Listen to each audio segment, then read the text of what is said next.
Hey guys, and welcome back to another one, and I hope you are all okay on that side of the screen. Now today we are going to take a look at another machine with the newest Amlogic S905, and on this particular case the newest Tronsmart Vega S95 Telos. And that being said, let's go for it.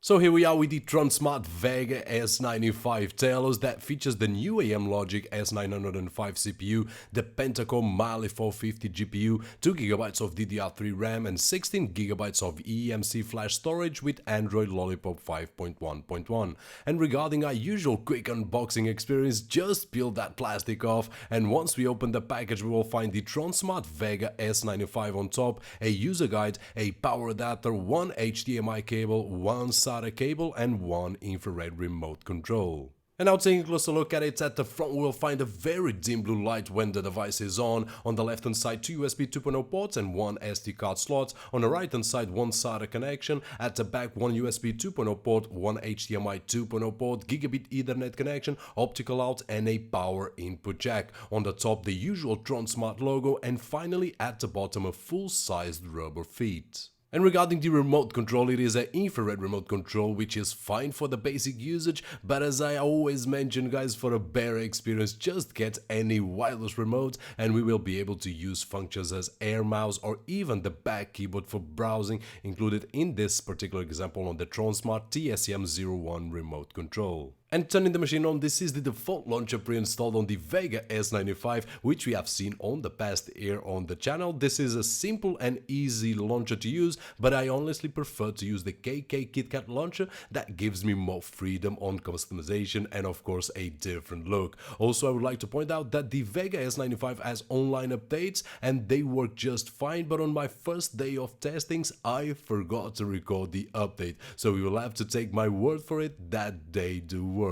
And now as usual, let's go for our standard benchmarks, and starting with disk speed test, we are getting 61 MB on reads and 8.3 MB on writes. On the network speed test using a power line adapter, on Wi-Fi we are getting 45 megabits on download and 20 megabits on upload, and on the Ethernet connection 100 megabits on download and 20 megabits on upload, which is the maximum of my connection.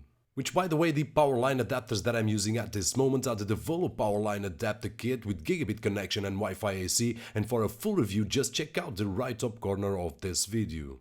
And moving along on Geekbench tree, we got 609 on single core score and 1740 on multi-core score. On Antuntu 35,000, 3D Mark score, Ice Storm Extreme 4300, and finally on Epic Citadel 45.9 frames per second on average score. And in terms of gaming capability on the Android platform, I tested out with two of my favorite games at this moment, Respawnables and Asphalt 8 Airborne, and I found no issues at all. And as we can see on screen, the Amlogic S905 proves to be totally capable of a smooth experience on gaming. And regarding the video playback, the Tronsmart Vega comes with a pre-installed version of Vidom XBMC based on Kodi, and on my testings it played everything that I'd thrown at it. Beside my movie library MKV Blu-ray 1080p files, I also played Buch Buny, Tears of Steal and Sintel at 1080 and 4K with H264 and H265 Codecs, and the playback was very smooth. Finally, I tested out the 10-bit capability with the Samsung 4K samples,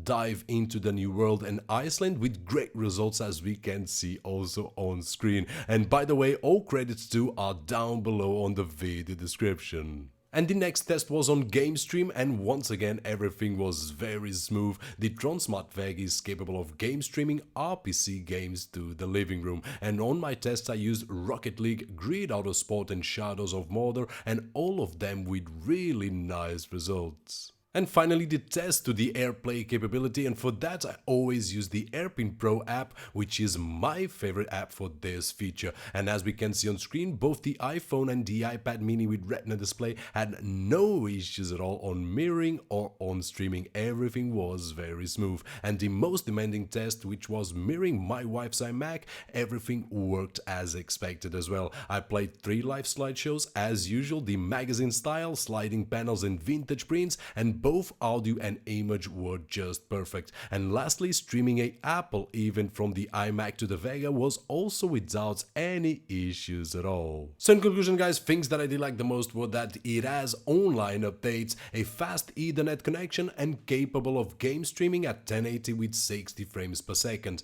On the other hand, things that I did like the least, so far I haven't found any issue with the Vega S95. And that is it, we have reached the end of another one, this time the Tronsmart Vega S95. Hope that you guys enjoyed the video, and if you did so don't forget that usual thumbs up. My name is Roberto Jorge, and as always I'll see you on the next one.